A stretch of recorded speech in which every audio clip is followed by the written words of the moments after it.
మనం సొల్యూషన్స్ ని వాటి యొక్క కాన్సన్ట్రేషన్స్ ని బేస్ చేసుకుని ఎక్స్ప్రెస్ చేస్తున్నప్పుడు ఇవి 3 టైప్స్ కిందకు వస్తాయి. ఒకటి unsaturated solutions, saturated solutions, super saturated solutions, లేదా వాటిల్నే కాన్సన్ట్రేటెడ్ సొల్యూషన్స్ అంటారు. ఓకేనా? నౌ ఫస్ట్ది అన్సాచ్యురేటెడ్ సొల్యూషన్స్ లేదా డైల్యూట్ సొల్యూషన్స్ అంటే ఏంటి అంటే very small quantity of the solute when compared to the weight of the solvent. అంటే సాల్వెంట్ యొక్క ప్రపోర్షన్స్ లో తీసుకుంటే చాలా తక్కువ క్వాంటిటీలో సొల్యూట్ ని గనక తీసుకున్నట్టయితే అటువంటి వాటిని మనం అన్సాచ్యురేటెడ్ లేదా డైల్యూట్ సొల్యూషన్స్ అంటారు. వేరాస్ ఇచ్చిన సాల్వెంట్ లో సొల్యూట్ ఎక్కడ దాకా అయితే డిజాల్వ్ అవుతుందో దీన్నే అప్ టు ద లిమిట్ అంటాం. అంటే ఇంకా ఫర్దర్ దానిలో సొల్యూట్ ని కరిగించుకోగలిగే క్యాపబిలిటీని అది లాస్ అయిపోయింది. ఓకేనా?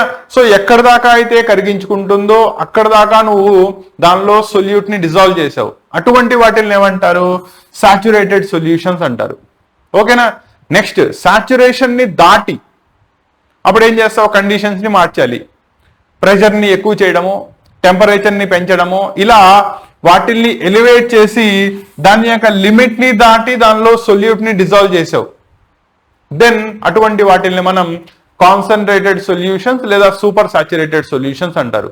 నో మనం ప్రజెంట్ డిస్కషన్ వచ్చేటప్పటికల్లా ఇట్ ఈస్ అన్సాచ్యురేటెడ్ లేదా డైల్యూట్ సొల్యూషన్స్ గురించి మాట్లాడుతున్నాం. దీన్ని జాగ్రత్తగా గుర్తుపెట్టుకోండి. కాబట్టి ఇప్పుడు మనం చెప్పబోయే కాన్సెప్ట్ కాలిగేటివ్ ప్రాపర్టీస్ ఏవైతే డిస్కస్ చేస్తున్నామో ఆ కాలిగేటివ్ ప్రాపర్టీస్ అన్ని కూడా it is for the dilute solutions only. అంటే ఏవైతే very smaller proportion of the solute కలిగి ఉంటుంది when compared to the solvent, అటువంటి వాటిని తీసుకుంటున్నాం. రెండోది they should not undergo any association లేదా డిసోసియేషన్. ఓకేనా? అంటే ఆ సొల్యూట్ ని సాల్వెంట్ లోకి డిజాల్వ్ చేసి సొల్యూషన్ ని ఫామ్ చేస్తున్నప్పుడు అది విడిపోకూడదు లేదా అవి కలిసి లార్జర్ క్లస్టర్ మాలిక్యూల్స్ ని ఫామ్ చేయకూడదు. రెండూ జరగకూడదు. అవి ఎలా అయితే ఇండివిజువల్ పార్టికల్స్ కింద కన్సిడర్ చేశామో అలాగే ఇండివిజువల్ పార్టికల్స్ కింద బిహేవ్ చేయాలి. కాబట్టి they should not undergo any association or dissociation. ఓకేనా? అటువంటప్పుడు మనం దానిలో మాట్లాడే ఒక సర్టెన్ గ్రూప్ ఆఫ్ ప్రాపర్టీస్ ని మాట్లాడతాం. వాటిల్ని మనం కాలిగేటివ్ ప్రాపర్టీస్ అంటారు. కాబట్టి మన next concept about colligative properties. అసలు ఫస్ట్ కాలిగేటివ్ ప్రాపర్టీస్ ఏవే ఉన్నాయి తెలుసుకునే దానికంటే కాలిగేటివ్ ప్రాపర్టీస్ అంటే ఏంటి ముందు తెలుసుకోండి. క్లియరా? నా కాలిగేటివ్ ప్రాపర్టీస్ అంటే ఏంటంటే ఏ ప్రాపర్టీస్, ఏ ఫిజికల్ ప్రాపర్టీస్ అయితే only number of moles, that is nothing but wait by molecular wait. అంటే నెంబర్ ఆఫ్ పార్టికల్స్ ఎన్ని ఉన్నాయి, నెంబర్ ఆఫ్ పర్సన్స్ ఎవరు ఉన్నారు దాని మీద మాత్రమే డిపెండ్ అవుతాయి తప్ప వాటి యొక్క నేచర్ మీద. నేచర్ అంటే అది సాలిడా, లిక్విడా, గ్యాసా, లేదా దాని యొక్క నేచర్ ఆర్గానిక్ నేచర్ ఉందా, ఇన్ఆర్గానిక్ నేచర్ ఉందా, ఇలా దేని మీద డిపెండ్ అవ్వకుండా ఓన్లీ నెంబర్ ఆఫ్ పార్టికల్స్ ఎన్ని వచ్చినాయి. ఓకేనా? అంటే ఇంకా సింపుల్ గా చెప్పాలంటే ఏవేవైతే క్వాంటిటీ మీద మాత్రమే డిపెండ్ అవుతాయో వాటి యొక్క క్వాలిటీతో సంబంధం లేదో అటువంటి వాటిల్ని మనం కాలిగేటివ్ ప్రాపర్టీస్ అంటారు. ఓకేనా? దాంట్లో మనం 4 కాలిగేటివ్ ప్రాపర్టీస్ ని మెయిన్ గా మాట్లాడతాం. ఒకటి లోయరింగ్ ఆఫ్ వేపర్ ప్రెషర్, రెండోది elevation in the boiling point, మూడోది depression in the freezing point. ఇవి 3 ఒక గ్రూపు. నాలుగోది osmotic pressure, different colligative property. Clarity వచ్చిందా?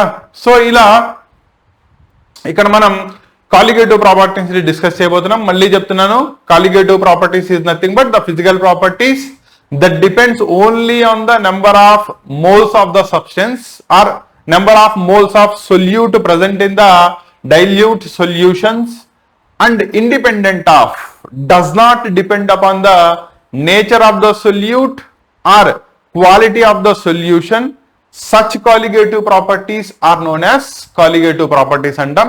అండ్ ఆ 4 ప్రాపర్టీస్ అసలు ఎలా వచ్చినాయి చూద్దాం. క్లియరా? దీనిలో కాన్సెప్ట్ ని ముందు ప్రాపర్లీ అర్థం చేసుకోండి, ఆటోమేటికల్లీ ఆ ప్రాపర్టీస్ ఎందుకు వచ్చినాయి అని మీరే చెప్పేస్తారు. క్లారిటీ వచ్చిందా? లెట్ us టేక్ ఒక కంటైనర్ తీసుకున్నా విత్ అన్ ఓపెన్ సర్ఫేస్. దీనిలో 1 లీటర్ వాటర్ తీసుకున్నా. సో ఇక్కడ ప్యూర్ వాటర్ మాత్రమే తీసుకున్నాం కాబట్టి ఇట్ ఈజ్ ఏ సాల్వెంట్. కరెక్టేనా? ఎందుకు, నేను ఇంకా సొల్యూషన్ ని ఫామ్ చేయలేదు కదా, జస్ట్ సాల్వెంట్ ని మాత్రమే తీసుకున్నా. ఓకేనా? దీని యొక్క బేసిక్ ప్రాపర్టీస్ మీకు ఆల్రెడీ తెలుసు. దీని యొక్క ప్రెషర్, వేపర్ ప్రెషర్ ఎంత ఉంటుంది? 1 atmosphere, లేదా దీన్నే 760 mm ఆఫ్ Hg. అండ్ దీని యొక్క బాయిలింగ్ పాయింట్ ఎంత? 100 degrees centigrade or 273 kelvin. Next దీని యొక్క ఫ్రీజింగ్ పాయింట్ ఎంత? 0 degrees centigrade, సారీ 273కి ప్లస్ 100 చేసాం కదా, 373 లేదా 273 ప్లస్ 0 దట్ ఈస్ 273 కెల్విన్. ఇవన్నీ కూడా ప్యూర్ సాల్వెంట్ వాటర్ యొక్క ప్రాపర్టీస్. కరెక్టేనా? ఏమేమి రాశారు? వేపర్ ప్రెషర్ రాశారు, బాయిలింగ్ పాయింట్ రాశారు, అండ్ ఫ్రీజింగ్ పాయింట్ రాశారు. ఓకేనా? ఎలా? ముందు 1 atmosphere వేపర్ ప్రెషర్ ని రీచ్ అవ్వాలంటే డైరెక్ట్లీ రూమ్ టెంపరేచర్ దగ్గర అది రీచ్ అవ్వదు కాబట్టి ముందు ఏం చేస్తారు? దాన్ని బాయిల్ చేస్తారు. కరెక్టేనా? సో ఓవర్ ఏ స్పింక్చర్, దట్ ఈస్ బర్నింగ్ స్పింక్చర్ మీద పెట్టి దాన్ని బాయిల్ చేసావు. అవునా? ఏమవుతుంది? బాయిల్ అవుతుంది అంటే దీనిలో నుంచి సర్టెన్ నెంబర్ ఆఫ్ పార్టికల్స్ అనేవి, దట్ ఈస్ వాటర్ మాలిక్యూల్స్ అనేవి అట్మాస్ఫియర్ లోకి ఎస్కేప్ అయిపోతాయి. అండ్ ఏవైతే అట్మాస్ఫియర్ లోకి ఎస్కేప్ అయినాయో అవి ఓవర్ ద ఎక్స్టర్నల్ అట్మాస్ఫియర్ చూపించే ప్రెషర్నే మనం దాని యొక్క వేపర్ ప్రెషర్ అంటారు. ఎప్పుడైతే దాని యొక్క టెంపరేచర్ 100 degrees centigrade కి రీచ్ అవుతుందో వేపర్ ప్రెషర్ ఎగ్జాక్ట్లీ 1 atmosphere లేదా 760 mm ఆఫ్ Hg కి రెస్పాన్సిబుల్ అవుతుంది. కరెక్టేనా? ఇది మీకు ఆల్రెడీ తెలిసిన కాన్సెప్ట్. లెట్ us ఇమాజిన్ ఈ pressure that is 760 mm of Hg reach అవ్వడానికి సపోజ్ ఒక 1000 పార్టికల్స్ బయటకు వచ్చినాయి అనుకుందాం. సో మళ్ళీ పాయింట్ జాగ్రత్తగా వినండి. 100 degrees centigrade దగ్గర రైజ్ అయినప్పుడు 1 atmosphere ప్రెషర్ రీచ్ అవ్వడానికి రెస్పాన్సిబుల్ అయిన పార్టికల్స్ ఎన్ని? 1000 పార్టికల్స్ తీసుకున్నా. ఎప్పుడు? ప్యూర్ సాల్వెంట్ గా ఉన్నప్పుడు. కాబట్టి ఇవన్నీ కూడా ఎప్పుడు జరిగినాయి? వాటర్ యాజ్ ఏ సాల్వెంట్ ఉన్నప్పుడు. కరెక్టేనా? నా నేను ఇప్పుడు ఏం చేశాను? దాని నుంచి సొల్యూషన్ ని ఫామ్ చేశా. ఏం ఫామ్ చేశా? By adding 10 grams of NaCl, that is sodium chloride, దానికి యాడ్ చేశా. కాబట్టి 10 grams ఆఫ్ NaCl దీనికి యాడ్ చేసి యాజ్ ద రిజల్ట్ మనకి sodium chloride, aqueous sodium chloride dilute solution. మనకి ఎప్పుడు కూడా very smaller quantity of the solute కావాలి, అందుకే నేను 10 grams ని మాత్రమే అటాచ్ చేశాను. అవునా? నా ఇప్పుడు జరిగేది ఏంటో చూడండి. ఈ 10 grams ఆఫ్ సోడియం క్లోరైడ్ ఏం చేస్తాయి? దానిలో డిజాల్వ్ చేసినప్పుడు ఆ పార్టికల్స్ ఈ సర్ఫేస్ ని బ్లాక్ చేస్తాయి.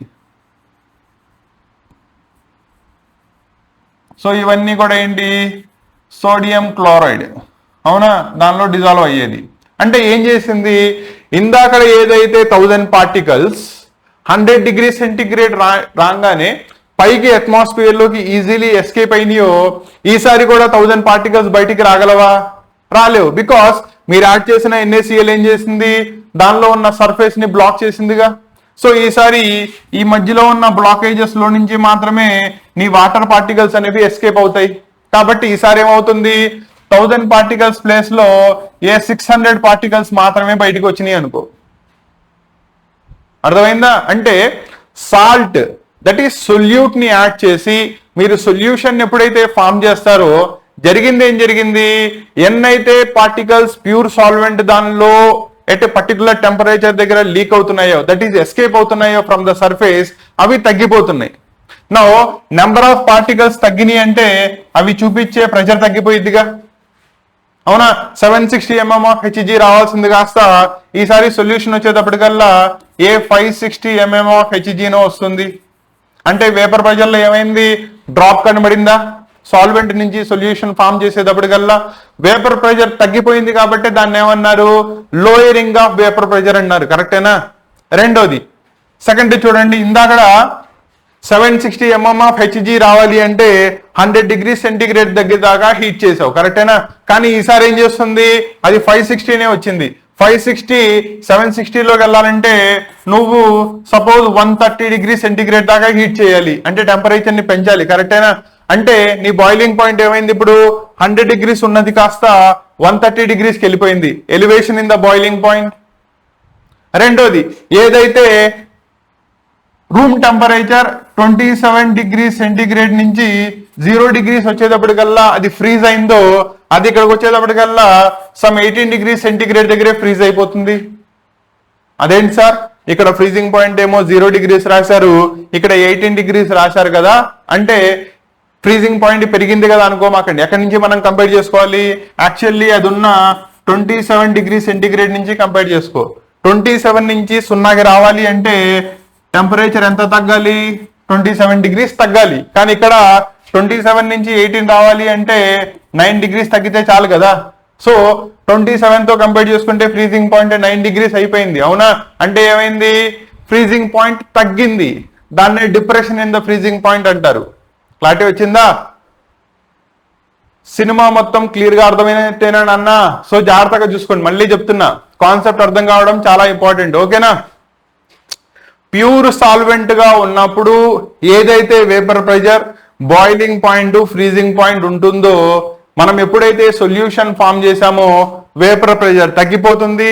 అండ్ ఆల్రెడీ ఉన్న వేపర్ ప్రెషర్ కి తీసుకెళ్ళాలి అంటే బాయిలింగ్ పాయింట్ ని పెంచాలి, ఫ్రీజింగ్ పాయింట్ తగ్గిపోతుంది. కాబట్టి దీన్నే లోయరింగ్ ఆఫ్ వేపర్ ప్రెషర్ అంటారు, elevation in the boiling point అంటారు, and depression in the freezing point అంటారు. చెప్పాను కదా, ఇవి మూడు కూడా ఒకదాంతో ఒకటి రిలేటెడ్ గా ఉంటాయని చెప్పి.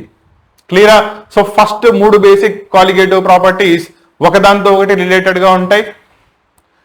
లోయరింగ్ ఆఫ్ వేపర్ ప్రెషర్ మీకు అర్థమైంది అంటే elevation in the boiling point, elevation in the boiling point అర్థమైందంటే depression in the freezing point మీకు చాలా ఈజీగా అర్థమైపోతుంది. కాన్సెప్ట్ క్లియరా? కాబట్టి ఎప్పుడు కూడా గుర్తుపెట్టుకోండి, మనం ప్యూర్ సాల్వెంట్ దగ్గర నుంచి సొల్యూషన్ ని ఫామ్ చేసుకున్నప్పుడు ఆ సొల్యూషన్స్ కూడా ఏ types, solid in the liquid, ఈ సిస్టమ్ ఆఫ్ లిక్విడ్స్ సొల్యూషన్స్ ని ఫామ్ చేస్తున్నప్పుడు మనకి వేపర్ ప్రెషర్ తగ్గుతుంది, దాన్నే మనం లోయరింగ్ ఆఫ్ వేపర్ ప్రెషర్ అంటారు. బాయిలింగ్ పాయింట్ పెరుగుతుంది, elevation in the boiling point అంటారు. ఫ్రీజింగ్ పాయింట్ తగ్గిపోతుంది, దాన్నే depression in the freezing point అంటారు. ఓకేనా? అండ్ ఇది ప్రాక్టికల్ ఫినామినా, చేసి ప్రాక్టికల్లీ చూసిన తర్వాత మాత్రమే దాన్ని ఇక్కడ క్లియర్ కట్ గా డిస్కస్ చేస్తున్నాం. ఓకేనా?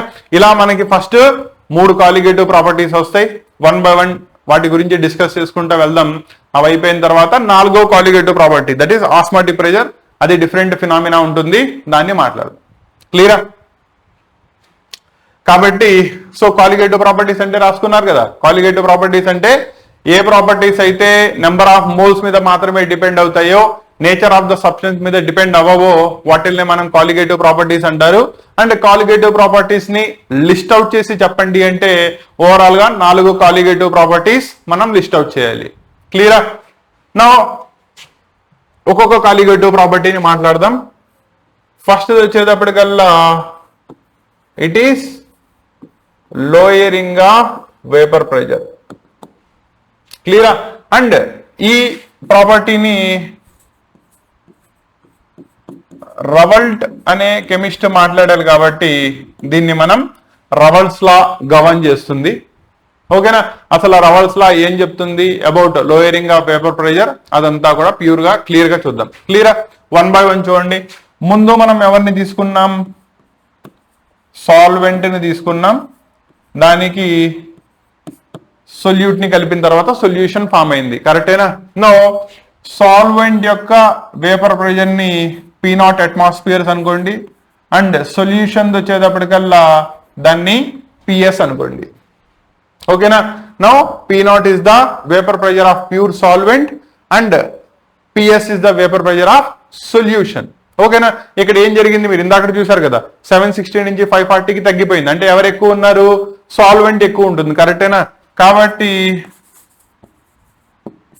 లోయరింగ్ ఆఫ్ వేపర్ ప్రెషర్ ఏం చేయాలి, దీనిలోంచి దీన్ని తీయాలా, దీనిలో దాన్ని తీయాలా, ఎవరైతే ఎక్కువ ఉన్నారో ఇందాక ఇదంతా 760 mm ఆఫ్ హెచ్జి, ఇదంతా 540 mm ఆఫ్ హెచ్జి, ఎంత తగ్గిందంటే దానిలో నుంచి దీన్ని తీసేస్తావు, కరెక్టేనా.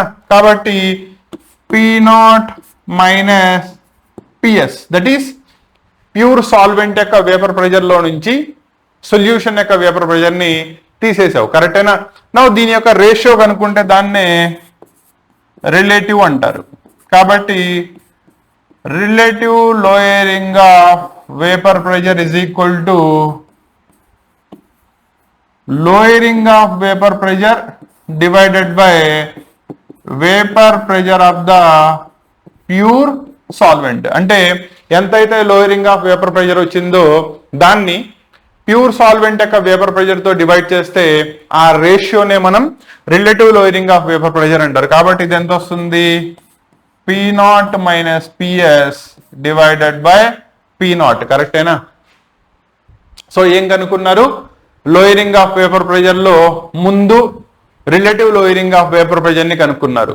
ఇప్పుడు రవల్స్ లా వస్తుంది చూడండి. రవల్స్ లా ఇప్పుడు ఏం చెప్తుందంటే, మీరు ఏదైతే relative lowering of vapour pressure మాట్లాడారో ఆ relative lowering of vapour pressure is nothing but directly proportional to mole fraction of the solute అని చెప్తుంది. మళ్ళీ చెప్తున్నా రవల్స్ లా యొక్క statement, for any dilute solution the relative lowering of vapour pressure మీరు find out చేసుకుంది ఎంత వచ్చిందో అది మీరు తీసుకున్న సొల్యూషన్ డైల్యూట్ సొల్యూషన్ లో సొల్యూట్ యొక్క మోల్ ఫ్రాక్షన్ దానికి సమానం అని చెప్తుంది. ఓకేనా. మోల్ ఫ్రాక్షన్ అంటే మనం ఆల్రెడీ చేసాం, అవునా, number of moles of solute divided by total number of moles of the solution, ఇంతే కదా. దేర్ ఫోర్ ఫార్ములా రాస్తే రిలేటివ్ లోయరింగ్ ఎంత వచ్చింది, P0 minus PS divided by P0 is equal to n divided by n plus capital N. దీన్నే రవల్స్ లా అంటారు for the dilute solutions. So lowering of vapour pressure, lowering of vapour pressure లో రవల్స్ లా అంటే clear cut గా అర్థమైందా. So first దీనిలో నుంచి కనుక మనం ప్రాబ్లమ్స్ అడిగితే నెంబర్ ఆఫ్ మోల్స్ అండ్ దానికి with respect to vapour pressure of the solvent, vapour pressure of the solution, వీటి మీద కనుక మనకు ప్రాబ్లమ్స్ అడిగినప్పుడు ఈ కాన్సెప్ట్ ని బేస్ చేసుకుని మనం చాలా ఈజీగా వాటిని సాల్వ్ చేసేవచ్చు. క్లియరా. కాకపోతే మనకు ప్రాబ్లమ్స్ ఇచ్చినప్పుడు నెంబర్ ఆఫ్ మోల్స్ డైరెక్ట్లీ ఇవ్వడు, అవి ఇన్ టర్మ్స్ ఆఫ్ వెయిట్స్ ఇస్తాడు. మరి వెయిట్స్ లోకి ఎలా కన్వర్ట్ చేసుకోవాలి జాగ్రత్తగా చూడండి. దానిలో ఫస్ట్ వన్ మనం మాట్లాడేది డైల్యూట్ సొల్యూషన్స్, కరెక్టేనా. అంటే number of moles of solute very much less when compare to the number of moles of solvent. Solvent చాలా ఎక్కువ ఉంటుంది కాబట్టి small n in the denominator can be neglected. అంటే డినామినేటర్ లో స్మాల్ n గారిని వదిలేయవచ్చు, కరెక్టేనా. దేర్ ఫోర్ వెయిట్స్ కనుక రాసినప్పుడు ఇప్పుడు ఫార్ములా ఏమవుతుంది, number of moles that is weight by molecular weight of the solute, అలాగే capital molecular weight of the solvent divided by molecular weight of the solvent. Small letters లో రాసిన ఏమో solute, capital లో రాసిన ఏమో సాల్వెంట్. కాబట్టి fraction by fraction ఉంది కాబట్టి దీన్ని రివర్స్ చేయండి. Therefore P0 minus P divided by P0 లేదా PS is equal to weight divided by molecular weight into molecular weight divided by weight. So జాగ్రత్తగా చూసుకున్నట్టయితే the relative lowering of vapour pressure P0 minus PS divided by P0 is equal to weight of the solute by molecular weight of the solute and molecular weight of the solvent by weight of the solvent. Generally వీటిల్లో weight of the solute గానీ molecular weight of the solute గానీ find out చేయమంటాడు. Relative lowering of vapour pressure that is Raoult's law ఉపయోగించి దాన్ని ఈ formula ద్వారా చాలా ఈజీగా ఫైండ్ అవుట్ చేయొచ్చు. కాన్సెప్ట్ క్లారిటీ వచ్చిందా. కాబట్టి first colligative property lowering of vapour pressure, దాన్ని ఎక్స్ప్లెయిన్ చేసేది రవల్స్ లా ఎక్స్ప్లెయిన్ చేశాడు. రవల్స్ లా యొక్క స్టేట్మెంట్ రాసి molecular weight of the solute ని ఎలా ఫైండ్ అవుట్ చేస్తావయ్యా అని క్వశ్చన్ అడిగినప్పుడు దాన్ని ఈ మెథడ్ లో సాల్వ్ చేస్తామని చెప్పాలి. కాకపోతే ఇక్కడ జాగ్రత్తగా చూసుకోండి, మనం ఈ ఫినామినా డైల్యూట్ సొల్యూషన్స్ కి మాత్రమే అప్లై చేస్తున్నాం. అప్పుడు మాత్రమే డినామినేటర్ లో స్మాల్ n ని నెగ్లెక్ట్ చేయాలి. అలా కాకుండా కాన్సన్ట్రేటెడ్ సొల్యూషన్స్ కనుక ఇస్తే డినామినేటర్లో స్మాల్ n ని తీయకూడదు. దీన్ని జాగ్రత్తగా గుర్తుపెట్టుకోండి. ఫస్ట్ కాలిగేటివ్ ప్రాపర్టీ అర్థమైనట్టేనా? క్లియరా? నెక్స్ట్ సెకండ్ కాలిగేటివ్ ప్రాపర్టీ చూద్దాం. That is elevation in the boiling point. దాన్నే డెల్టా టీబీతో ఇండికేట్ చేస్తారు. క్లియరా? చెప్పాను కదా, ఎప్పుడైతే నీకు నెంబర్ ఆఫ్ మాలిక్యూల్స్ బయటకు వచ్చేవి తగ్గిపోయినాయో వాటి యొక్క వేపర్ ప్రెషర్ తగ్గిపోతుంది. మరి వేపర్ ప్రెషర్ని అట్మాస్ఫియర్ ప్రెషర్ దాకా 1 atmosphere దాకా తీసుకెళ్ళాలి అంటే టెంపరేచర్ని పెంచాలి. హెన్స్ ఇంత ముందున్న బాయిలింగ్ పాయింట్తో తీసుకుంటే ఇప్పుడున్న బాయిలింగ్ పాయింట్ ఏమవుతుంది? ఆటోమేటికల్లీ పెరుగుతుంది. దాన్నే elevation in the boiling point అంటాం. ఇక్కడ దాకా కాన్సెప్ట్ క్లియర్ కదా? ఓకేనా? నో ఆ elevation in the boiling point ఎలా వస్తుందో చూద్దాం. మళ్ళీ ఇందాక సాల్వెంట్ సొల్యూషన్ జాగ్రత్తగా చూసుకోండి. సాల్వెంట్ దీని యొక్క బాయిలింగ్ పాయింట్ ని T0 అనుకోండి, అండ్ సొల్యూషన్ దీని యొక్క బాయిలింగ్ పాయింట్ ని T అనుకున్నారు. ఓకేనా? ఫర్ అన్ ఎగ్జాంపుల్ వాటర్ తీసుకుంటే ఇది ఎంత వచ్చింది? 100 degrees centigrade, that is 373 Kelvin వచ్చింది. ఇది వచ్చేటప్పటికల్లా సమ్ 453 Kelvin అనుకోండి. ఇక్కడికి నుంచి ఇక్కడికి బాయిలింగ్ పాయింట్ పెరిగింది. అవునా? Now elevation in the boiling point delta TB is equal to దేనిలోంచి దేని తీయాలి? దట్ ఈస్ సొల్యూషన్ లో నుంచి సాల్వెంట్ ని తీసేయాలి. కాబట్టి T - T0 కరెక్టేనా? ఎంత పెరిగిందో చెప్పాలి అంటే నో ఇక్కడ రవల్స్ లా ఏం చెప్తుందంటే elevation in the boiling point మీరు ఏదైతే రాస్తారో అది మీరు తీసుకునే సొల్యూషన్ యొక్క మొలాలిటీ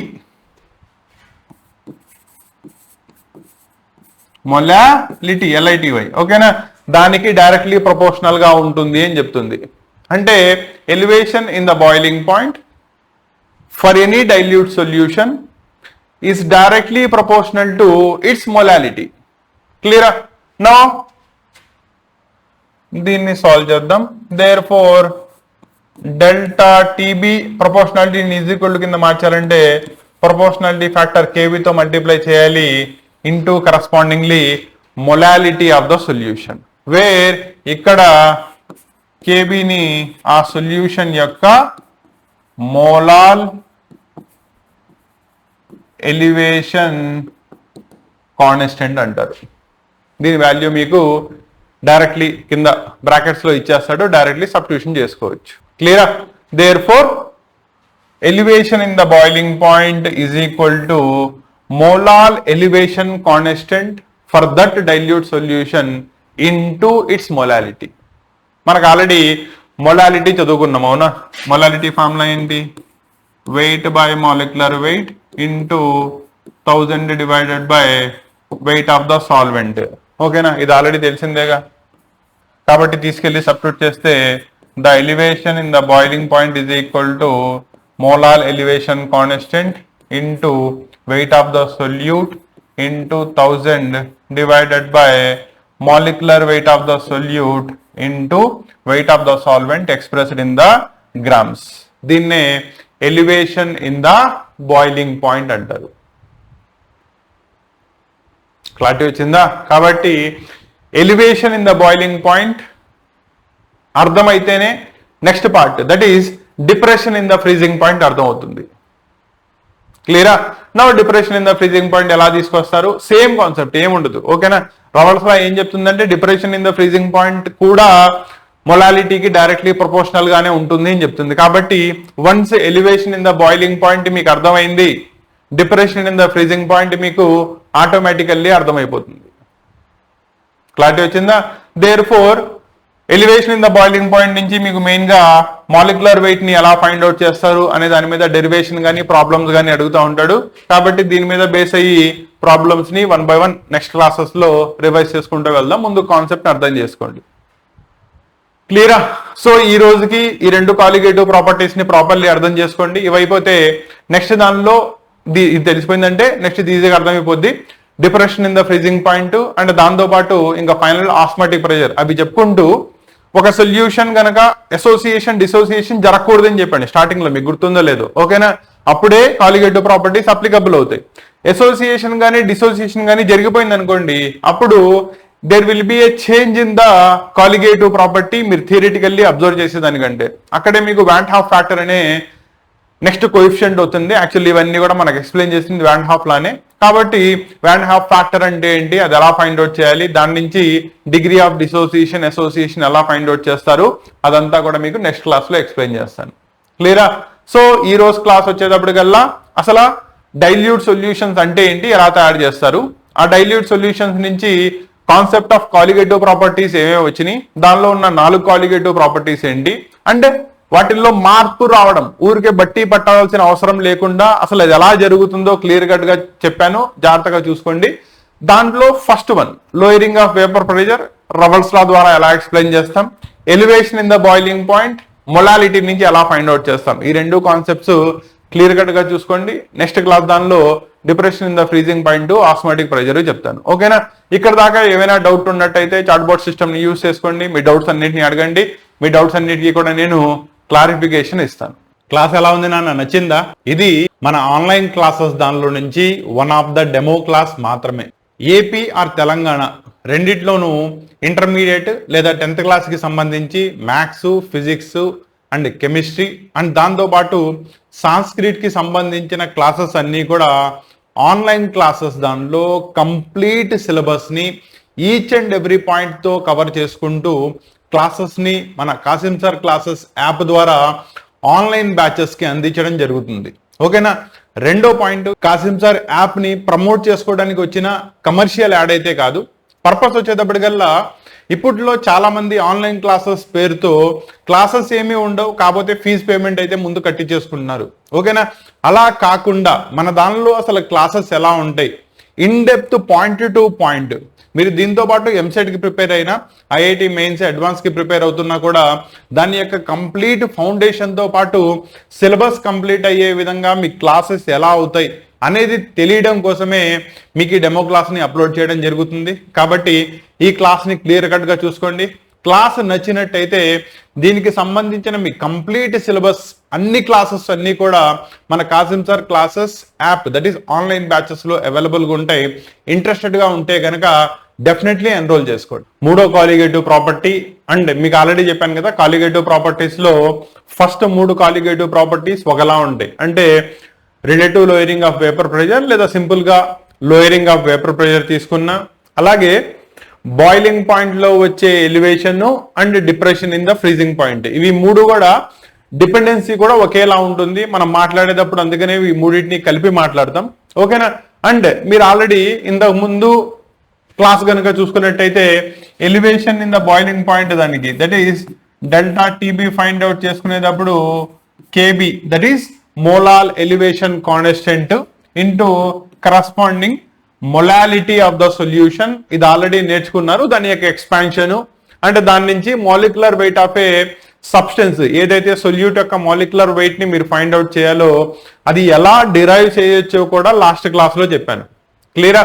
ఈ రోజు next that is depression in freezing point. Depression in freezing point వచ్చేటప్పటికల్లా చాలా మంది స్టూడెంట్స్ ఎక్కడ కన్ఫ్యూజ్ అవుతారంటే, జనరల్లీ వాటర్ కనుక తీసుకున్నట్టయితే దాని యొక్క freezing point generally 0 degree centigrade, కరెక్టేనా?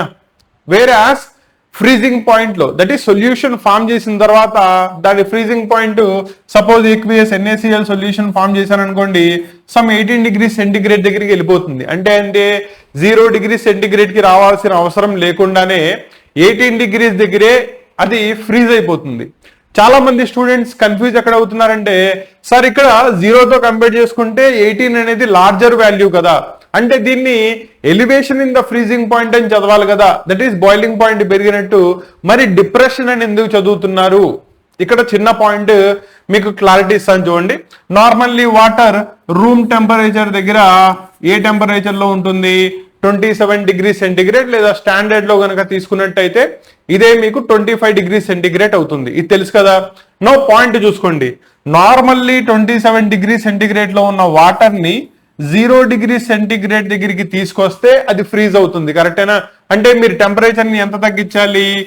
-27 డిగ్రీ సెంటిగ్రేడ్ ని తగ్గించాలి. ఈ పాయింట్ క్లారిటీ వచ్చిందా? అంటే రూమ్ టెంపరేచర్ నుంచి 27 డిగ్రీ సెంటిగ్రేడ్ తగ్గిస్తే అప్పుడు దాని యొక్క టెంపరేచర్ 0 డిగ్రీస్ వస్తుంది, దెన్ అది ఫ్రీజ్ అవుతుంది. ఓకేనా? వేరాజ్ ఇక్కడ చూసుకోండి, 27 డిగ్రీస్ నుంచి 18 డిగ్రీస్ రావాలంటే నేను జస్ట్ 9 డిగ్రీస్ తగ్గిస్తే సరిపోతుంది. కరెక్టేనా? దీన్ని ఫ్రీజింగ్ పాయింట్ లో వచ్చే డిప్రెషన్ అంటారు. మీరు చూసుకోవాల్సింది ఇది. ఓకేనా? అంటే 27 డిగ్రీస్ తగ్గించాల్సిన బదులు జస్ట్ 9 డిగ్రీస్ టెంపరేచర్ ని డ్రాప్ చేస్తే అది ఫ్రీజ్ అయిపోతుంది. When the corresponding solution is formed, దాన్నే మీరు depression in the freezing point అంటారు. ఫ్రీజింగ్ పాయింట్ డిప్రెషన్ అంటే క్లారిటీ వచ్చిందా? అంతే తప్ప వాటి యొక్క కరస్పాండింగ్ రెస్పెక్టివ్ టెంపరేచర్స్ ని ఏ పాయింట్ దగ్గర ఫ్రీజ్ అవుతుందో అక్కడి నుంచి చూడమాకండి. మనం మార్జిన్ చూసుకోవాలి, ఎంత టెంపరేచర్ ని తగ్గించాల్సి వచ్చింది అని. ఓకేనా? Next Raoult's law just like the boiling point ఏమని చెప్తుందంటే, suppose T0 pure solvent, example మీరు వాటర్ తీసుకుంటే దాని యొక్క ఫ్రీజింగ్ పాయింట్ అనుకోండి.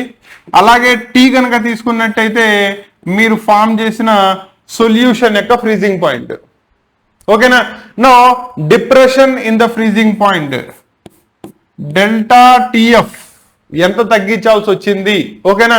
వీటిలో ఏమవుతుంది, ఇది 0 డిగ్రీస్ దగ్గర ఉంటే ఇది సమ్ 18 డిగ్రీస్ ఉంది కాబట్టి దీని యొక్క వాల్యూ వచ్చేటప్పటికల్లా T0 మైనస్ టీ అవుతుంది. మైనస్ లోనే వస్తుంది, బికాస్ తగ్గించేది డిప్రెషన్ కాబట్టి. దాన్ని మీరు ఏమంటారు, depression in the freezing point అంటారు. And according to Raoult's law this is also directly proportional to the molality of the solution. ఓకేనా? అండ్ ప్రపోర్షనాలిటీని ఇజ్ ఈక్వల్ టు కింద మార్చేటప్పుడు delta TF is equal to proportionality constant KF into molality of the corresponding solution వస్తుంది. Same expression. ఓకేనా? కాకపోతే KF ని molal depression constant అంటారు. Elevation in the boiling point కాబట్టి మీరేమన్నాడు అక్కడ, మోలాల్ ఎలివేషన్ కాన్స్టెంట్ అన్నారు. వేరాజ్ డెల్టా టిఎఫ్ వచ్చేటప్పటికల్లా మోలాల్ డిప్రెషన్ కాన్స్టెంట్ అంటారు. కాబట్టి depression in the freezing point is given by the expression KF into molality. Molality యొక్క formula రాయండి, weight by molecular weight into 1000 by weight of the solvent. అక్కడి నుంచి మీరు molecular weight of the solute ని ఈజీగా derive చేయొచ్చు. క్లియరా? Conceptual wise depression in the freezing point వేరే ఉంటుంది, కానీ మ్యాథమెటికల్లీ ఎక్స్ప్రెషన్ వైజ్ వచ్చేటప్పటికల్లా molal elevation constant, molal depression constant లో వేరియేషన్ వస్తుంది. But the concept of elevation in the boiling point, depression in the freezing point రెండు కూడా ఒకేలా ఉంటాయి. కాబట్టి ఇక్కడ నుంచి మీరు కరస్పాండింగ్లీ మాలిక్యులర్ వెయిట్ యొక్క సొల్యూట్ ని ఫైండ్ అవుట్ చేయగలరు కదా. క్లారిటీ వచ్చిందా? దీని యొక్క డెరివేషన్ మీకు ఆల్రెడీ చెప్పాను. దాని నుంచి మాలిక్యులర్ వెయిట్ ఎలా సపరేట్ చేయొచ్చు, సేమ్ అదే ఫార్ములా, జస్ట్ బి బదులు ఎఫ్ వస్తుంది అంటే ఇక్కడ. ఓకేనా? దీనికి సంబంధించి ఏమైనా డౌట్స్ ఉంటే క్లియర్ కట్ కాదు కండి, నేను మళ్ళీ ఏమైనా డౌట్స్ ఉంటే కనుక వాటిని కూడా ఎక్స్ప్లెయిన్ చేస్తాను. సో ఇవి 3 బేసిక్ 3 కాలిగేటివ్ ప్రాపర్టీస్. ఒకటి elevation in the boiling point, depression in the freezing point, అలాగే లోయరింగ్ ఆఫ్ వేపర్ ప్రెషర్. దాని నుంచే మనం రవల్స్ లాని తీసుకొస్తాం. That is relative lowering of vapour pressure mole fraction of the solution, that is solute దానికి directly proportional గా ఉంటుందని చెప్తుంది. ఈ 3 ప్రాపర్టీస్ కూడా మీకు ఒకలా ఉంటాయి. మీకు ఆల్రెడీ స్టార్టింగ్ లోనే క్లాస్ చెప్పేటప్పుడు కాలిగేటివ్ ప్రాపర్టీస్ చెప్పేటప్పుడే దేని వల్ల వీటిల్లో వేరియేషన్ వస్తుందో క్లియర్ కట్ గా చెప్పాను. ఒకవేళ దానిలో క్లారిటీ కనుక లేకపోతే ఆ క్లాసెస్ మళ్ళీ చూసి మాత్రమే దీనిలోకి రండి. ఓకేనా? అంతే తప్ప ఏదో హడావుడిగా క్లాసెస్ కంప్లీట్ చేయాలని ముందుకెళ్ళమాకండి. మళ్ళీ చెప్తున్నాను, కాన్సెప్ట్ ని ప్రాపర్లీ నేర్చుకోండి, సబ్జెక్ట్ మీద గ్రిప్ వస్తుంది, ఆటోమేటికల్లీ మార్క్స్ వస్తాయి. క్లియరా? ఫస్ట్ 3 కాలిగేటివ్ ప్రాపర్టీస్ క్లారిటీ వచ్చినట్టేనా? నెక్స్ట్ దానికి వెళ్దాం. That is 4th colligative property osmotic pressure. ఇది కొంచెం డిఫరెంట్ గా ఉంటుంది. ఓకేనా? నో అసలు సినిమాలోకి వెళ్లే ముందు బేసికల్లీ దీనికి ఆ పేరు ఎలా వచ్చింది జాగ్రత్తగా చూసుకోండి. అది ఆస్మాసిస్ అనే ప్రాసెస్ ద్వారా వచ్చింది. ఓకేనా? ఆస్మాసిస్ ప్రాసెస్ అనేది తెలియాలి అంటే మీకు ముందు డిఫ్యూజన్ అనే ప్రాసెస్ తెలియాలి. ఓకేనా? సో దాన్ని ఎక్స్ప్లెయిన్ చేయడానికి ఒక చిన్న కంటైనర్ తీసుకోండి. సో ఇటు పక్కన దాంట్లో ప్యూర్ సాల్వెంట్ ఉంది, ఇటు పక్కన solution that is aqueous sodium chloride solution ని తీసుకున్నా. ఓకేనా, ఈ రెండింటిని మిక్స్ చేసినప్పుడు సాల్వెంట్ సొల్యూషన్ లోకి వెళ్తుంది, సొల్యూషన్ సాల్వెంట్ లోకి వస్తుంది. Both the sides molecules mix అయిపోతాయి. అలా high concentrated to low concentration, low concentration to high concentration movement of the particles కనుక జరిగినట్టయితే ఆ ప్రాసెస్ ఏమంటారు? డిఫ్యూజన్ అంటారు. ఓకేనా, ఫర్ ఎగ్జాంపుల్ ఒక బకెట్ ఆఫ్ వాటర్ తీసుకొని దానిలో ఒక 3-4 బ్లూ డ్రాప్స్ వేసారనుకోండి, కాసేపటి తర్వాత ఏమవుతుంది? కంప్లీట్ వాటర్ అంతా కూడా బ్లూ కలర్ లో చేంజ్ అయిపోతుంది. దీనిలో ఏం జరిగింది? వాటర్ మాలిక్యూల్స్ బ్లూలోకి ఎంటర్ అయినాయి అండ్ బ్లూ పిగ్మెంట్ లో ఉన్న పార్టికల్స్ వాటర్ లోకి వచ్చినాయి. బోత్ ద సైడ్ జరిగింది కాబట్టి దానిలో డిఫ్యూజన్ జరిగింది అని చెప్తున్నాం. క్లారిటీ వచ్చిందా? నౌ ఈ డిఫ్యూజన్ అనే ప్రాసెస్ ఆస్మాసిస్ కింద మారాలి అంటే రెండింటినీ కూడా మీడియంస్ ని ఒక పర్టికులర్ మెంబరేన్ ద్వారా సపరేట్ చేశాను. దాన్ని సెమీ పర్మియబుల్ మెంబరేన్ అంటారు. బయాలజీ వాళ్ళకి బాగా తెలుస్తుంది. ఓకేనా, ఏ మీడియంస్ సెమీ పర్మియబుల్ మెంబరేన్ కింద పనిచేస్తాయి. యాక్చువల్లీ సెల్స్ నుంచి టిష్యూస్ జరిగినప్పుడు సెల్స్ లో వాటర్ నుంచి న్యూట్రియంట్స్ యొక్క ఇంటర్చేంజ్ జరిగేటప్పుడు character of semi permeable membrane అనేది చాలా ఇంపార్టెంట్ ప్రాపర్టీ. కాబట్టి బయాలజీ నేర్చుకునే స్టూడెంట్ దీని గురించి ఇన్ డీటెయిల్ నేర్చుకుంటారు, మనం కూడా చదువుకుందాం. ఓకేనా, దాంట్లో సెమీ పర్మియబుల్ మెంబరేన్ అంటే ఏంటంటే it is the membrane that allows only solvent particles to pass through it. అంతే తప్ప సొల్యూట్ పార్టికల్స్ ని తన గుండా పాస్ అవ్వనివ్వదు. మళ్ళీ చెప్తున్నాను, ఏ ఫిల్టర్ పేపర్ జస్ట్ ఇమాజిన్ చేసుకోండి, ఏ ఫిల్టర్ పేపర్ అయితే తన గుండా సాల్వెంట్ ని మాత్రమే వెళ్ళనిస్తుందో, సొల్యూట్ పార్టికల్స్ ని వెళ్ళనివ్వదో దాన్నే సెమీ పర్మియబుల్ అంటే కొన్నిటిని మాత్రమే పంపించేది. కాబట్టి సెమీ పర్మియబుల్ మెంబరేన్ అని పిలుస్తాం. ఓకేనా, సో ఈ రెండింటిని సెమీ పర్మియబుల్ మెంబరేన్ ద్వారా సపరేట్ చేసినప్పుడు ఇది సొల్యూషన్ కాబట్టి it is the high concentrated zone and it is the low concentrated zone. Generally మనకి డిఫ్యూజన్ లో ఏం జరుగుతుంది? హై కాన్సన్ట్రేషన్ నుంచి లో కాన్సన్ట్రేషన్ కి generally movement of the particle జరుగుతుంది. కానీ ఆస్మాసిస్ లో ఏంటంటే దానికి రివర్స్ జరుగుతుంది. అంటే ఏం జరుగుతుంది? High concentration to low concentration జరగదు. కాబట్టి దీన్ని జాగ్రత్తగా గుర్తుపెట్టుకోండి. High concentration to low concentration solvent travel అవ్వదు. ఎక్కడి నుంచి ట్రావెల్ అవుతుంది మరి? లో కాన్సన్ట్రేటెడ్ ప్యూర్ సాల్వెంట్ నుంచి హై కాన్సన్ట్రేటెడ్ సొల్యూషన్ లోకి ఎవరు ట్రావెల్ అవుతారు? సాల్వెంట్ పార్టికల్స్ మాత్రమే వెళ్తాయి. కాబట్టి the movement of solvent particles from low concentrated solvent zone into the high concentrated solution zone is known as process of osmosis. Completely ఇది diffusion process కి reverse గా ఉంటుంది. ఓకేనా, నౌ ఇప్పుడు ఏమవుతుంది? సాల్వెంట్ పార్టికల్స్ దీనిలోకి వెళ్ళిపోతున్నాయి కాబట్టి దీని యొక్క కాన్సన్ట్రేషన్ కొద్దిగా తగ్గిపోతూ ఉంటుంది. ఇప్పుడు నేనేం చేయాలి? దీంట్లో ఈ ప్రాసెస్ ఆఫ్ ఆస్మోసిస్ ఏదైతే జరుగుతుందో దాన్ని ఆపాలి, జరగకుండా. ఓకేనా, ఆపాలి అంటే ఏం చేయాలి? ఇటుపక్కో అటుపక్కో ప్రెషర్ని అప్లై చేయాలి. ఓకేనా, సపోజ్ సాల్వెంట్ వైపు నేను ప్రెషర్ని అప్లై చేశాను అనుకోండి, అప్పుడు ఏమవుతుంది? ఆల్రెడీ దీనికి ఒక ప్రెషర్ ఉంటుంది కదా. సో ఇనీషియల్లీ ఇక్కడ ఎంతైతే ప్రెషర్ ఉంటుందో ఇక్కడ కూడా అంతే ప్రెషర్ ఉంటుంది. కానీ ఇక్కడ నేను ప్రెషర్ని పెంచాను అనుకోండి, ఇంకా సాల్వెంట్ మాలిక్యూల్స్ ఏమవుతాయి? సొల్యూషన్ లోకి వెళ్ళిపోతాయి. అంటే ఆస్మాసిస్ పెరిగిపోతుంది, ఆగట్లా. కాబట్టి నేను ప్రెషర్ని ఎక్కడ అప్లై చేయాలి? ఎక్స్ట్రాగా ఇటుపక్క. కాబట్టి ఆ ఎక్స్ట్రా ప్రెషర్ దాన్నే మనం ఇక్కడ పై అంటున్నాం. ఎవరికి అప్లై చేస్తున్నాం? To the solution. దేనికోసం?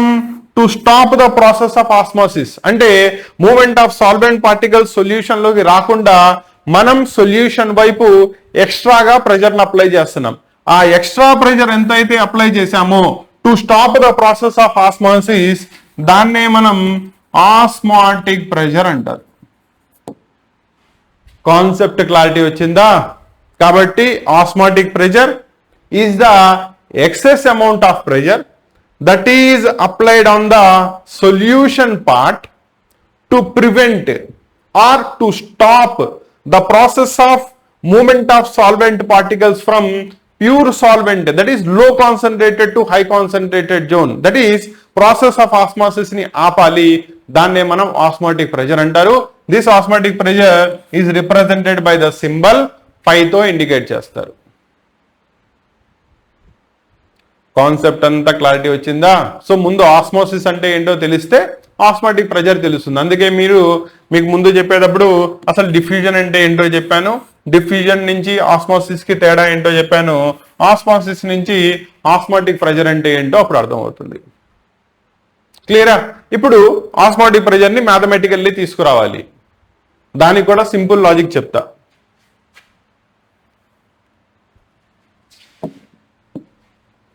మీరు ఆల్రెడీ ఇంటర్మీడియట్ ఫస్ట్ ఇయర్లో ఈ ఈక్వేషన్ ని చదువుకున్నారా? PV is equal to NRT. ఏమంటారు దాన్ని? ఐడియల్ గ్యాస్ ఈక్వేషన్ అంటారు. P is the pressure, V is the volume of the solution, N number of moles, R universal gas constant and T is the absolute temperature. Clarity వచ్చిందా? ఇది actually కనుక తీసుకున్నట్టయితే 3 loss నుంచి వచ్చింది. ఒకటి boils law ఏమని చెప్తుంది?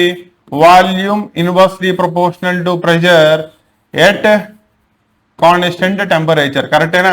అలాగే రెండోది కనుక తీసుకున్నట్టయితే Charles law, that is volume directly proportional to temperature at constant pressure. అలాగే మూడోది వచ్చేటప్పటికల్లా it is Avogadro's law, volume directly proportional to number of moles of the corresponding solute at constant pressure and corresponding temperature. ఇది మనం ideal gas equation derivation లో చదువుకున్నాం. క్లియరా? Now దీన్నే ఇప్పుడు వాన్ హాఫ్ ప్రపోజ్ చేసిన, దట్ ఈస్ ఆస్మాటిక్ ప్రెషర్ అనే concept ని అండ్ వాన్ హాఫ్ ఫ్యాక్టర్ ని ఆయనే చెప్పాడు కాబట్టి వాన్ హాఫ్ ఎక్స్ప్రెషన్ కోసం ఇక్కడ పి అనే దాన్ని ఆస్మాటిక్ ప్రెషర్ పైతో రీప్లేస్ చేయండి. ఓకేనా? అప్పుడు మీకు ఎక్స్ప్రెషన్ ఏమవుతుంది? Pi into V is equal to N into S into T. అంటే ఇక్కడ R universal gas constant is replaced by universal solution constant, that is S. Value రెండింటికి సేమే, మార్పేం లేదు, ఓన్లీ ద నొటేషన్ మాత్రమే మారుతుంది. ఇవి ఐడియల్ గ్యాసెస్ కి అయితే, అది ఐడియల్ సొల్యూషన్స్ కి. క్లియరా? దేర్ ఫోర్ ఇది ఎక్కడి నుంచి వచ్చింది? Same 3 laws. ఒకటి ఫస్ట్ ఇదేంటి? Boyle's law. దాన్నే పక్కన వాన్ హాఫ్ చెప్పాడు కాబట్టి దాని పేరు మార్చండి. కాబట్టి వాన్ హాఫ్ బాయిల్స్ లా అంటారు. And van Hoff Boyle's law ఏం చెప్తుంది? ఇందులో తీసుకున్న వాటిల్లో volume inversely proportional to osmotic pressure of the solution at constant temperature, దాన్ని వాన్ హాఫ్ బాయిల్స్ లా అంటారు. మార్పేం వచ్చింది? ఎక్కడెక్కడైతే పీలు ఉన్నాయో అక్కడ నేను ఆస్మాటిక్ ప్రెషర్ పైతో రీప్లేస్ చేశా, అంతే తేడా, మిగతా ఏం లేదు. ఓకేనా? అలాగే van Hoff Charles law, that is volume directly proportional to temperature at osmotic pressure maintained to be constant. Next volume directly proportional to number of moles when osmotic pressure and temperature both are maintained to be constant. So అక్కడి నుంచి నీకు వచ్చే expression πV is equal to NST. దాన్నే van Hoff equation for the ideal solution అంటారు. Where pi అంటే osmotic pressure, V volume of the solution, N number of moles of the solute, S universal solution constant, T is the absolute temperature. అయిపోయింది. ఓకేనా? కాబట్టి కొత్తగా నేర్చుకోవాలా అవసరంలా. Last year మీరు నేర్చుకున్న ideal gas equation PV is equal to NRT కనుక గుర్తున్నట్టయితే దాని నుంచి వాన్ హాఫ్ ఈక్వేషన్ ని మీరు డైరెక్ట్లీ రాసేయచ్చు. క్లారిటీ వచ్చిందా? సో ఇది నెక్స్ట్ ప్రాపర్టీ. అండ్ దీని నుంచి మాలిక్యులర్ వెయిట్ ఎలా తీసుకొస్తారంటే pi into V is equal to number of moles, weight by molecular weight రాయొచ్చు కదా, ఇంటూ ఎస్ ఇంటూ టీ. ఇక్కడ M represent the corresponding molecular weight of the solute. దాన్ని easily మీరు separate చేసేయచ్చు. క్లియరా? ఈ ఆస్మాటిక్ ప్రెషర్ ఆస్మోసిస్ అనే definition osmotic pressure యొక్క definition and van Hoff equation πv = NST యొక్క డెరివేషన్ మొత్తం కలిపి మీకు 4 మార్క్ దాంట్లో రిపీటెడ్లీ క్వశ్చన్స్ ఇస్తా ఉంటాడు. ఆబ్జెక్టివ్లు తీసుకున్న చాలా ఇంపార్టెంట్ కాబట్టి కాన్సెప్ట్ ని జాగ్రత్తగా గుర్తుపెట్టుకోండి. క్లియరా? సో ఇక్కడతో మీకు 4 కాలిగేటివ్ ప్రాపర్టీస్ అయిపోయినాయి. సో 4 వచ్చేటప్పటికల్లా lowering of vapour pressure, elevation in the boiling point, depression in the freezing point and 4వది వచ్చేటప్పటికల్లా ఆస్మాటిక్ ప్రెజర్. ఫస్ట్ 3 ఒకలా ఉంటాయి, 4వది డిఫరెంట్ గా ఉంటుంది, జాగ్రత్తగా గుర్తుపెట్టుకోండి. క్లియరా? సో ఇది సొల్యూషన్ చాప్టర్. ఇక్కడ ఇంకో చిన్న కాన్సెప్ట్ చెప్పాలి.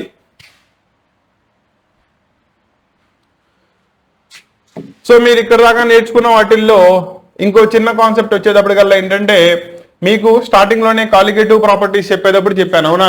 ఏవని? ఇవి కాన్సన్ట్రేటెడ్ సొల్యూషన్ కి అప్లికబుల్ అవ్వవు, ఫర్ ద డైల్యూట్ సొల్యూషన్స్ మాత్రమే వీటిని అప్లై చేయాలి అని చెప్పి.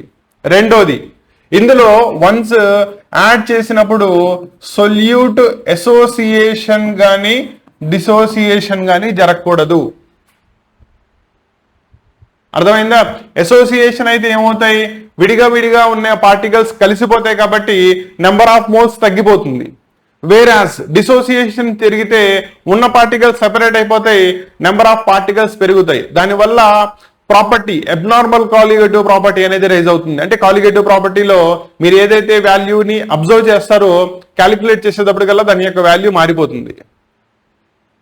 ఆ అసోసియేషన్ కానీ డిసోసియేషన్ కానీ జరుగుతున్నప్పుడు, దట్ ఈస్ ఏవైతే డైల్యూట్ సొల్యూషన్స్ తీసుకున్నారో దాంట్లో ఏవైతే అసోసియేషన్ కానీ డిసోసియేషన్ కానీ జరగకూడదు అని చెప్పావో అది గనక జరిగితే, పార్టికల్స్ అసోసియేట్ అయితే, పార్టికల్స్ డిసోసియేట్ అయిపోతే దెన్ కాలిగేటివ్ ప్రాపర్టీ మారిపోతుంది. అది ఎంత మారుతుంది అని చెప్పడానికి రిప్రజెంట్ చేయబడిన ఫ్యాక్టరే వాన్ హాఫ్ ప్రపోజ్ చేశాడు కాబట్టి ఆ ఫ్యాక్టర్ ని వాన్ హాఫ్ ఫ్యాక్టర్ అంటారు. అండ్ దాన్ని డిఫైన్ చేసేటప్పుడు వాన్ హాఫ్ ఫ్యాక్టర్ I =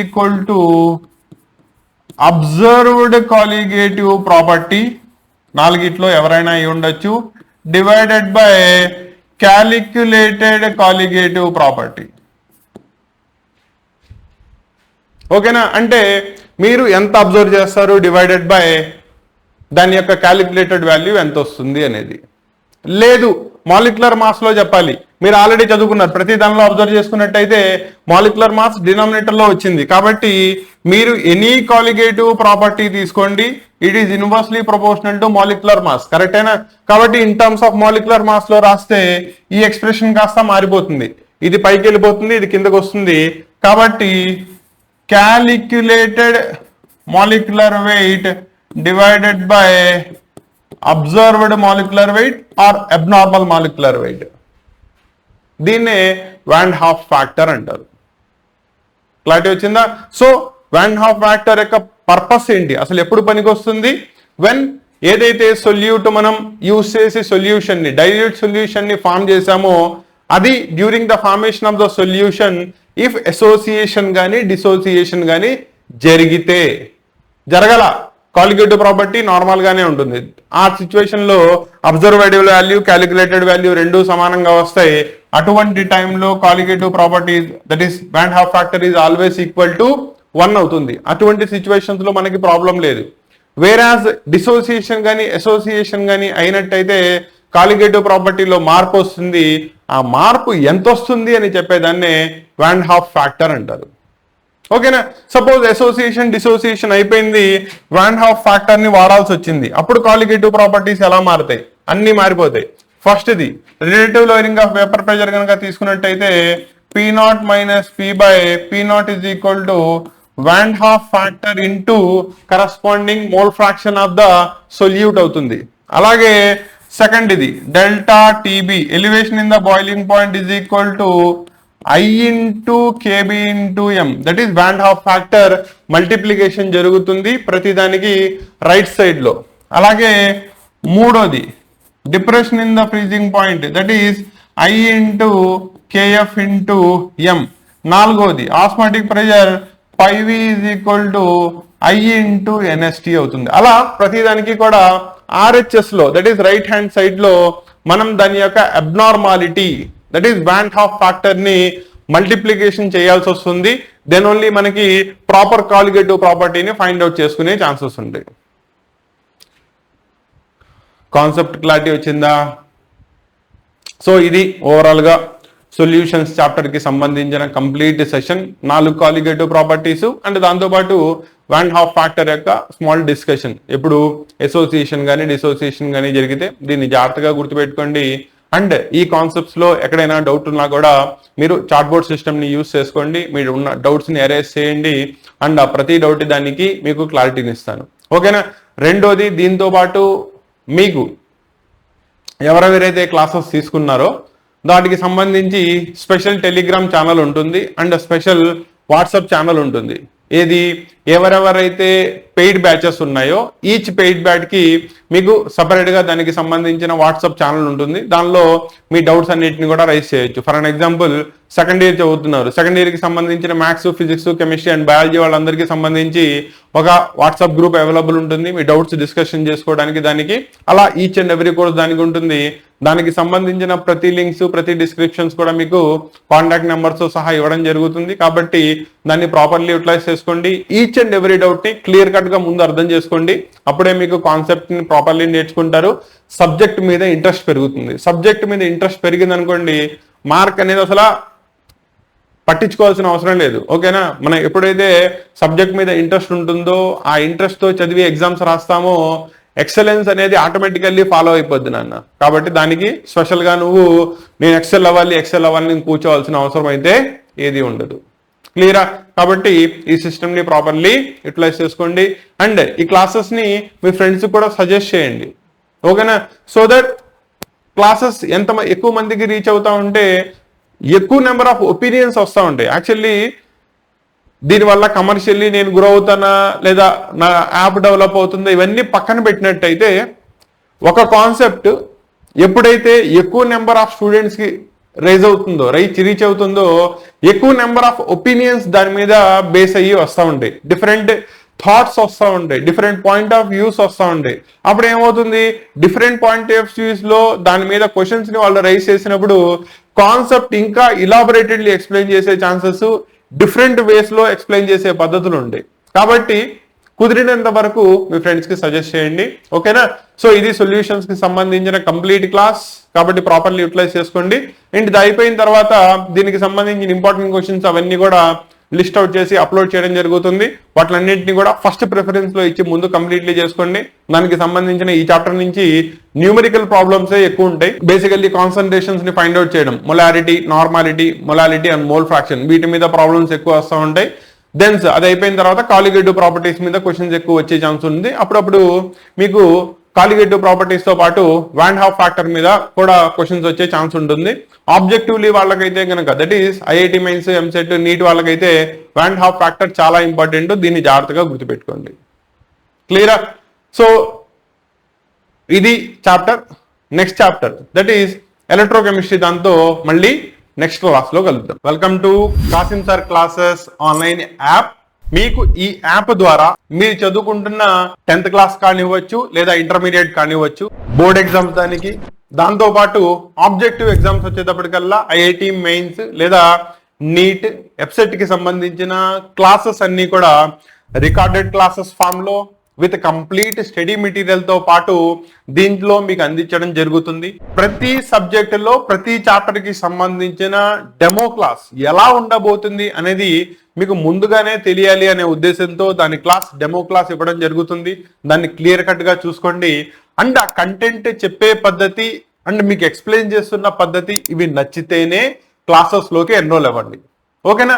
రెండోది, కోర్స్ స్ట్రక్చర్ లోకి ఎన్రోల్ అయ్యే ముందు ఈ పాయింట్స్ ని జాగ్రత్తగా గుర్తుపెట్టుకోండి. దీంట్లో మీకు కంప్లీట్ ప్రతి చాప్టర్ కి సంబంధించిన రికార్డెడ్ క్లాసెస్, దానికి సంబంధించిన important questions, guess questions, most probable questions, దానికి సంబంధించిన వీడియో క్లాసెస్, నెక్స్ట్ దానికి సంబంధించిన corresponding PDFs, study materials, hand written, నా చేతులారా నేను రాసిన షార్ట్ కట్ హ్యాండ్ మెటీరియల్, దీంతో పాటు ఎడిషనల్ ఏవేవైతే కావాలో అవన్నీ కూడా వీటిల్లో అందించడం జరుగుతుంది. దాంతో పాటు చాట్ బోర్డ్ సిస్టమ్ ద్వారా మీకు వచ్చే ప్రతి డౌట్ ని క్లియర్ కట్ గా ముందుగానే గ్రహించి దాన్ని ఎక్స్ప్లెయిన్ చేయడం జరుగుతుంది. కాబట్టి మీ డౌట్స్ అన్నిటిని కూడా వాటిల్లో క్లారిఫై చేసుకోవచ్చు. ఓకేనా?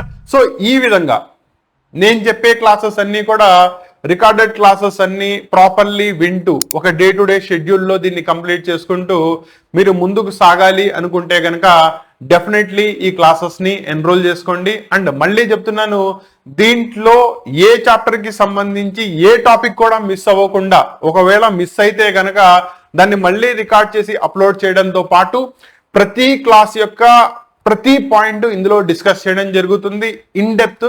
దాంతో పాటు ప్రాక్టీస్ ప్రాబ్లమ్స్, ప్రాక్టీస్ క్వశ్చన్స్ వీటన్నిటిని కంప్లీట్ చేసుకుంటూనే క్లాసెస్ లో ముందుకు వెళ్ళడం జరుగుతుంది.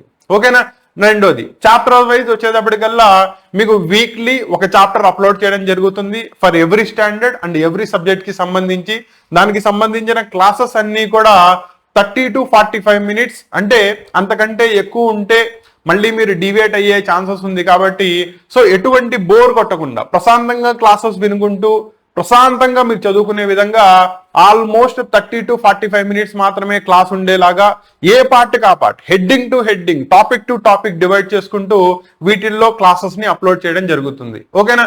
కాబట్టి దానికి సంబంధించిన డెమో క్లాసెస్ చూసుకోండి, అవి నచ్చితేనే కోర్సులోకి ఎన్రోల్ అవ్వండి. రెండోది, ఫీ స్ట్రక్చర్ వచ్చేటప్పటికల్లా మీకు ఇయర్ మొత్తం ఈ కోర్సును అందించడం జరుగుతుంది. కాబట్టి సపోజ్ మీరు ఇంటర్మీడియట్ చదువుతున్నారు, ఇంటర్మీడియట్ లో మ్యాథ్స్ సంబంధించి మీకు కోర్స్ కావాలి, దానికి సంబంధించి కంప్లీట్ 1 year కోర్స్, రేపొద్దున నీ బోర్డ్ ఎగ్జామ్స్, ఆబ్జెక్టివ్ ఎగ్జామ్స్ అయిపోయేదాకా కూడా ఈ కోర్స్ నీకు అవైలబుల్ ఉంటుంది. క్లాసెస్ అన్ని కూడా ఎవ్రీ వీక్ అప్లోడ్ అవుతూనే ఉంటాయి. క్లారిటీ వచ్చిందా? ఇలా ఈ క్లాసెస్ లో ఎన్రోల్ అవ్వాలి అనుకుంటే కనుక దానికి సంబంధించిన లింక్స్, డిస్క్రిప్షన్స్ అన్ని కూడా మీకు కింద డిస్క్రిప్షన్ లో ఇవ్వడం జరిగింది. ఎంత ఉంటుంది ఏంటనేది దానిలో ఎన్రోల్ అయ్యి ఈ క్లాసెస్ లో మీరు ముందుకు వెళ్ళొచ్చు. ఓకేనా? దానికి సంబంధించి ఏమైనా డౌట్స్ ఉన్నా, ఏమైనా క్వెరీస్ ఉన్నా దానికి సంబంధించిన కాంటాక్ట్ నెంబర్స్, ఛానల్స్ యొక్క లింక్స్ ఇవన్నీ కూడా ప్రొవైడ్ చేయడం జరిగింది. అవన్నీ కూడా జాగ్రత్తగా చూసుకుంటూ ఛానల్లోకి ఎన్రోల్ అవ్వండి.